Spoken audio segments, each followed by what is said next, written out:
6 historias de terror que demuestran por qué no debes entrar a la Deep Web. Descubrí un chat en la Deep Web y me arrepiento. No sé si a alguien más le pasa, pero cuando me aburro de verdad, empiezo a hacer tonterías en internet. De esas que sabes que no deberías hacer, pero lo haces igual, porque el silencio se vuelve demasiado largo. Esto fue hace unos años. Por alguna razón, una noche decidí que quería ver qué había en la Deep Web. No lo hice por morbo, ni para sentirme una experta en computadoras. Solo por curiosidad, de esa curiosidad que te pica por dentro cuando el mundo parece quieto. Instalé todo lo necesario, configuré lo básico según lo que había leído en algunos foros y empecé a buscar enlaces. La mayoría estaban rotos, vacíos, sin vida. Mercados abandonados, foros antiguos, páginas que parecían ruinas digitales. Hasta que encontré uno, un link escondido en un hilo olvidado. Solo decía, el abismo, sala de chat. Debajo una advertencia que parecía una broma. Entra bajo tu propio riesgo. Y claro, entré. La página era completamente negra. Solo había un cuadro de chat en el centro. Y a un costado, una lista de usuarios conectados. Sin imágenes, sin iconos, sin color. Solo texto. Pero los nombres eran inquietantes. Simpiel 33. Madre de moscas. Invitado. Observador. Vacío, vacío, vacío. Pensé que era parte del juego, como esas bromas tipo creepypasta. Así que escribí un hola. Nadie respondió al principio, pero después de unos segundos apareció un mensaje. ¿Sabes por qué estás aquí? Escribí. Solo estoy explorando, estoy aburrida. Otro usuario respondió. Siempre dicen eso. Y fue ahí cuando algo cambió. No parecía una conversación al azar. Era como si me hablaran directamente. Otro mensaje apareció. ¿Qué estás dispuesta a entregar? Respondí con sarcasmo. Depende de lo que reciba a cambio, jaja. Entonces todos empezaron a escribir al mismo tiempo. No eran mensajes largos, solo frases cortas, entrecortadas, pero demasiado personales. Has pensado en rendirte, ¿cierto? Le mentiste a tu mejor amiga anoche. Miras el techo a las 3:42 de la madrugada. No voy a mentir. Sentí un escalofrío, porque esas frases no eran genéricas, eran verdad, dolorosamente verdad. Cerré el navegador, apagué la computadora. Intenté convencerme de que era una coincidencia, un bot, un juego, alguien adivinando. Pero cuando volví a encenderla más tarde, la página seguía abierta. Yo la había cerrado y había un nuevo mensaje. Huir no cambia lo que eres. Apagué todo otra vez. Desenchufé el computador. El corazón me golpeaba el pecho. Esa noche, a las 11:42 exactas, me desperté. No por un sueño ni por un ruido. Solo abrí los ojos y me quedé mirando el techo. Exactamente como en el mensaje. Nunca volví a entrar a ese chat, ni a navegar por la Deep Web. No sé si fue una broma, si alguien me estaba observando, o si algo más estaba detrás de esa pantalla. Pero desde entonces, cada vez que alguien me dice que la Deep Web no es más que estafas y mitos, yo pienso en esa sala, en esos nombres, y en la sensación de ser observada sin saber por quién. Nunca quise averiguar si esa página sigue existiendo. Lo que viví aquella noche ya fue suficiente. Encontré algo sobre mis padres en la Deep Web. Nunca he sido de meterme en cosas turbias, ni de esas personas que se pierden por curiosidad en páginas extrañas o videos prohibidos. Pero hubo un tiempo en el que no podía dormir y pasaba las noches leyendo historias sobre la Deep Web. Ese rincón del internet del que todos hablan, pero nadie debería buscar, donde dicen que se esconde lo peor de lo humano. Una madrugada, sin razón aparente, escribí algo en el buscador, los nombres de mis padres. No sé qué esperaba encontrar. Quizá alguna foto vieja, un documento olvidado, una coincidencia. Era solo un juego, o eso creí. Al principio no apareció nada, solo carpetas vacías, enlaces muertos, archivos sin sentido. Hasta que vi un directorio con varios videos sin nombre. Uno tenía una fecha que me resultó familiar, 15 años atrás, justo cuando mi familia se mudó de ciudad sin explicación. Le di clic y me arrepentí al segundo. Era una grabación nocturna con ese tono verdoso de las cámaras de seguridad, sin sonido. Durante unos segundos no entendí lo que veía, luego lo reconocí. La calle, el auto estacionado, la fachada de la casa donde nací. Un coche se detiene. Bajan 3 personas. Una de ellas era mi madre. No tengo dudas. Llevaba su abrigo, su corte de cabello, su manera de caminar. Los otros 2 no los reconocí. Uno tenía una máscara. Entraron a la casa. Por las ventanas se veía movimiento, sombras. Luego la imagen cambió. Era otra cámara desde dentro. No sé quién la había colocado, pero mostraba una habitación. Lo que pasó ahí no puedo describirlo. No porque fuera sangriento, sino porque lo que implicaba era peor. Ella no parecía víctima. Parecía saber exactamente qué estaba haciendo, como si formara parte de algo que no debía existir. Apagué el video antes de que terminara. Cerré todo. Desconecté el computador y me quedé mirando la pantalla apagada, sintiendo que algo dentro de mí se había roto. Pasé días sin dormir. Cada vez que veía a mi madre, algo en mí se tensaba. Era como estar frente a una desconocida. No me atreví a preguntar, ni a buscar más, porque si lo confirmaba, si realmente era ella, todo cambiaría para siempre.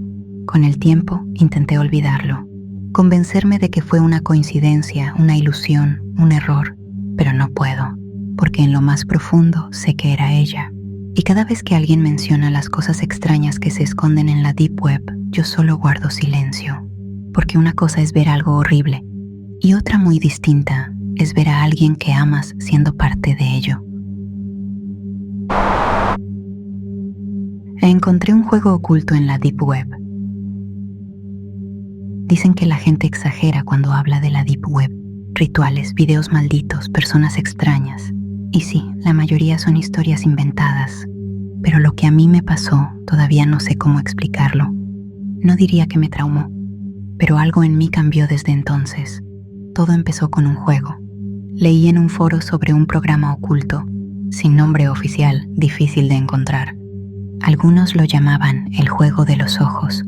De verdad, decían que empezaba con un símbolo, un ojo con una cruz en el centro.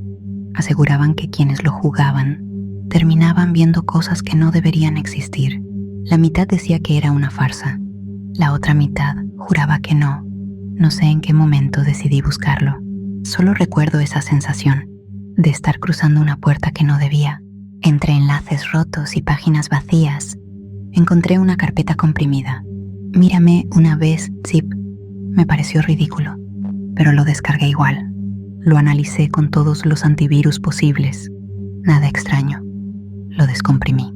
Solo había 2 archivos, un ejecutable y un texto que decía: no sigas si no estás sola. Sonreí. Pensé que era parte del truco y lo abrí. No hubo menú ni pantalla de inicio. El juego simplemente comenzó. Un pasillo blanco, interminable. Silencio total. Ni música, ni pasos, ni nada. Solo mi respiración. Cada tanto aparecían puertas, pero ninguna se abría. Avanzaba sin propósito, como si el juego esperara que me cansara. De pronto, la pantalla se oscureció. Un mensaje apareció. ¿Hasta dónde puedes mirar sin parpadear? Entonces comenzaron las imágenes. No eran violentas. Eran equivocadas. Fotos borrosas de lugares vacíos. Rostros mirando directamente a la cámara, como si esperaran algo de mí. Y luego las vi. Fotos mías. Primero creí que era coincidencia, pero no. Una captura de mi escritorio, otra de mí frente al monitor y una más, tomada desde atrás de mi hombro. No me moví. El silencio era tan denso que podía escucharlo. Cerré el juego de golpe, con el corazón en la garganta. Revisé toda la casa. Nada. Solo la sensación, la certeza de que alguien había estado allí. Busqué los archivos del juego. En la carpeta temporal del sistema había aparecido un nuevo texto. Ya sé dónde estás. Borré todo. Archivos, registros. Formateé el disco y vendí la computadora. Durante semanas, cada sombra parecía observarme, cada reflejo, cada esquina. No era paranoia, era esa presencia sutil, la que se siente antes de voltear y encontrar nada. Nunca volví a recibir mensajes, ni llamadas, ni ruidos. solo el silencio. Pero a veces, cuando alguien me dice es solo un juego, pienso en esa carpeta, en esas imágenes que no deberían existir. Nunca supe quién lo hizo, ni cómo el juego sabía tanto de mí. Solo sé que, si alguna vez encuentras algo en la Deep Web que te pida permiso para mirar, no lo abras. Con la comunidad secreta de coleccionistas de la Deep Web. Esto me pasó hace unos años, cuando todavía tenía esa mala costumbre de entrar donde no debía. No era por morbo ni por maldad, era curiosidad. Una curiosidad torpe, insistente, de esas que te hacen quedarte despierta más de lo necesario solo para ver qué hay un poco más allá del límite. Me fascinaba explorar los rincones oscuros de Internet. Sabía que había mentiras, trampas, peligros, pero algo en mí seguía queriendo mirar. Una noche llegué a un foro sin nombre. El fondo era negro, sin menú, sin instrucciones. Solo una lista de publicaciones, como un tablón viejo lleno de mensajes olvidados. Entré en uno al azar. El hilo se llamaba Colecciones Privadas, y dentro los usuarios compartían fotos de objetos que no deberían existir. No era un mercado negro ni un sitio de contrabando. Había algo distinto, una sensación retorcida, casi ritual, como si se tratara de un club de coleccionistas, pero de tragedias humanas. Había imágenes de ropa ensangrentada, dientes humanos con etiquetas que decían nombres, cartas escritas por personas desaparecidas, muñecos rotos con notas pegadas que decían cosas como «Ella lloró aquí», y en una foto una urna, o lo que parecía una urna, con la imagen de una niña al lado. Los comentarios hablaban de esas cosas como si fueran arte. Pieza hermosa, muy bien conservada. La quiero para mi galería. Es auténtica, tengo un detector para comprobarlo. Seguí leyendo, y cuanto más leía, más sentía que algo me observaba desde el otro lado de la pantalla. Entre todos los nombres, uno se repetía: Armadura Gris. Publicaba con frecuencia, y sus mensajes eran los más comentados. Una vez subió una foto de una caja de madera cerrada con candado. El título decía: «Aún se mueve cuando hace frío». Me quedé mirando esa frase demasiado tiempo. Salí del foro, sin comentar, sin descargar nada. Solo miré, y con eso bastó. Esa noche no dormí, las siguientes tampoco. Sentía que alguien sabía que yo había estado ahí. Comencé a cerrar con llave todas las puertas, a revisar las ventanas sin razón, a escuchar sonidos que no estaban. No volví a entrar a ese lugar, ni a buscar nada parecido. No fue miedo lo que me alejó, fue algo peor. La certeza de que hay personas reales, con gustos reales, que hacen cosas horribles sin necesidad de gritar. Lo hacen en silencio, juntos, como si fuera algo normal. Y entendí que hay rincones de la red que no están hechos para gente como yo, no porque no puedas entrar, sino porque una parte de ti nunca vuelve a salir. Esto fue lo que pasó cuando pidió algo en la Deep Web. La primera vez que escuché hablar de la Deep Web fue en 10º grado, gracias a un chico de mi clase, un tipo extraño, reservado, con esa mirada que siempre parece estar en otro lugar. Vamos a llamarlo Mateo. Nos sentábamos juntos en la clase de inglés. Nuestra profesora era nueva y nunca supo cómo mantener el control del grupo. Los últimos 20 minutos de cada clase eran básicamente un desorden. Y en medio de ese caos, Mateo encendía su portátil. Un grupo de curiosos se reunía a su alrededor. Querían ver lo que él encontraba en esos rincones oscuros de Internet. South Road, foros anónimos, páginas imposibles de rastrear. Nada de lo que uno quisiera ver en la escuela. Había cosas turbias, ventas de drogas, ofertas extrañas, gente que decía poder hacer desaparecer a alguien por dinero. Yo nunca quise mirar demasiado, pero escuchaba, y lo que escuchaba era suficiente para no dormir tranquila. Un día Mateo decidió comprar algo. Decía que sería una prueba. Como aún vivía con sus padres, planeó enviar el paquete a la cabaña familiar donde solían pasar los fines de semana. Era simple, lo recibiría allí, lo escondería y listo. Hizo el pedido, escribió la dirección, pagó y esperó. El fin de semana siguiente subió a la cabaña. Cuando regresó, todos queríamos saber si había llegado. Nos dijo que no, nada había aparecido. El vendedor, sorprendentemente amable, le prometió enviar otro paquete, más grande incluso. Mateo volvió a intentarlo. Subió a la cabaña una segunda vez. Y otra vez, nada. Una tercera promesa, otro envío, y el mismo resultado. Mateo se cansó. Pensó que lo habían estafado y abandonó todo ese asunto de la Deep Web. El tiempo pasó y el tema se olvidó, hasta que unos meses después volvió a esa cabaña con su familia. Esa noche organizaron una cena con los vecinos del complejo. Mientras conversaban, escuchó a unos hombres mayores hablando en voz baja. Decían que estaban hartos, que irían a la policía, que alguien llevaba semanas enviándoles paquetes sospechosos, uno cada viernes. Nadie sabía de dónde venían, ni qué contenían. Mateo se acercó, curioso. Les preguntó la dirección, y entonces lo entendió. Había escrito mal el número al hacer el pedido. Todos esos envíos que nunca recibió habían estado llegando justo a la casa de esos vecinos. El vendedor, creyendo cumplir su palabra, había seguido mandando más y más paquetes al lugar equivocado durante meses. Dicen que Mateo no volvió a hablar del tema nunca más. Dejó todo lo relacionado con la Deep Web y se alejó por completo. Hoy le va bien, o al menos eso dicen. Pero cada vez que pienso en esos paquetes, no puedo evitar preguntarme, ¿qué contenía el último? O descubrió una red de mercenarios en la Deep Web. No me pasó a mí, le pasó a mi papá. No sé si podría llamarse Deep Web, pero sí fue un rincón oscuro de Internet. Mi papá trabajaba en algo que se llamaba Name Generation.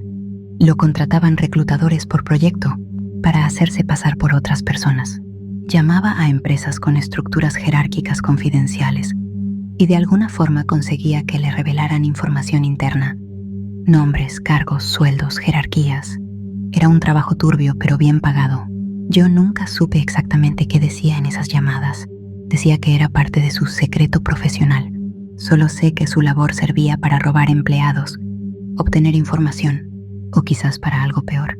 Tenía que investigar mucho: banca de inversión, desarrollo de videojuegos, recursos humanos, aseguradoras, mundos llenos de dinero y secretos. Hasta que un día un cliente anónimo le pidió algo distinto. Quería que averiguara cómo estaba organizada una empresa de contratistas militares, mercenarios básicamente. Habían trabajado para Estados Unidos en Irak y Afganistán. Era un pedido extraño, pero estábamos en plena recesión y el trabajo era trabajo. Aceptó, y ahí fue cuando empezó a meterse en lugares a los que nadie debería entrar. Hizo llamadas a estaciones militares en Afganistán, buscó foros cerrados, archivos de seguridad y sitios imposibles de rastrear. Una noche llegó a una página escrita casi toda en árabe, un sitio radical, llamados a la yihad, mensajes cifrados, convocatorias armadas. Esa búsqueda, mezclada con clics accidentales en enlaces equivocados, lo llevó a algo que todavía nos da escalofríos. En medio de todo, de pronto apareció un mensaje en su pantalla, texto blanco sobre fondo negro. Ah, con que esto es lo que haces en tu tiempo libre. No había nadie más en casa. Él estaba solo frente al escritorio, mirando esas palabras aparecer, como si alguien estuviera observándolo. Cerró la laptop de golpe. Me llamó de inmediato, porque soy la que entiende de tecnología, pero no supe qué decirle. No había explicación lógica. Desde esa noche, mi papá nunca volvió a aceptar ningún trabajo relacionado con el complejo militar. Y a veces, cuando entra a Internet, dice que aún siente como si alguien lo estuviera mirando desde el otro lado.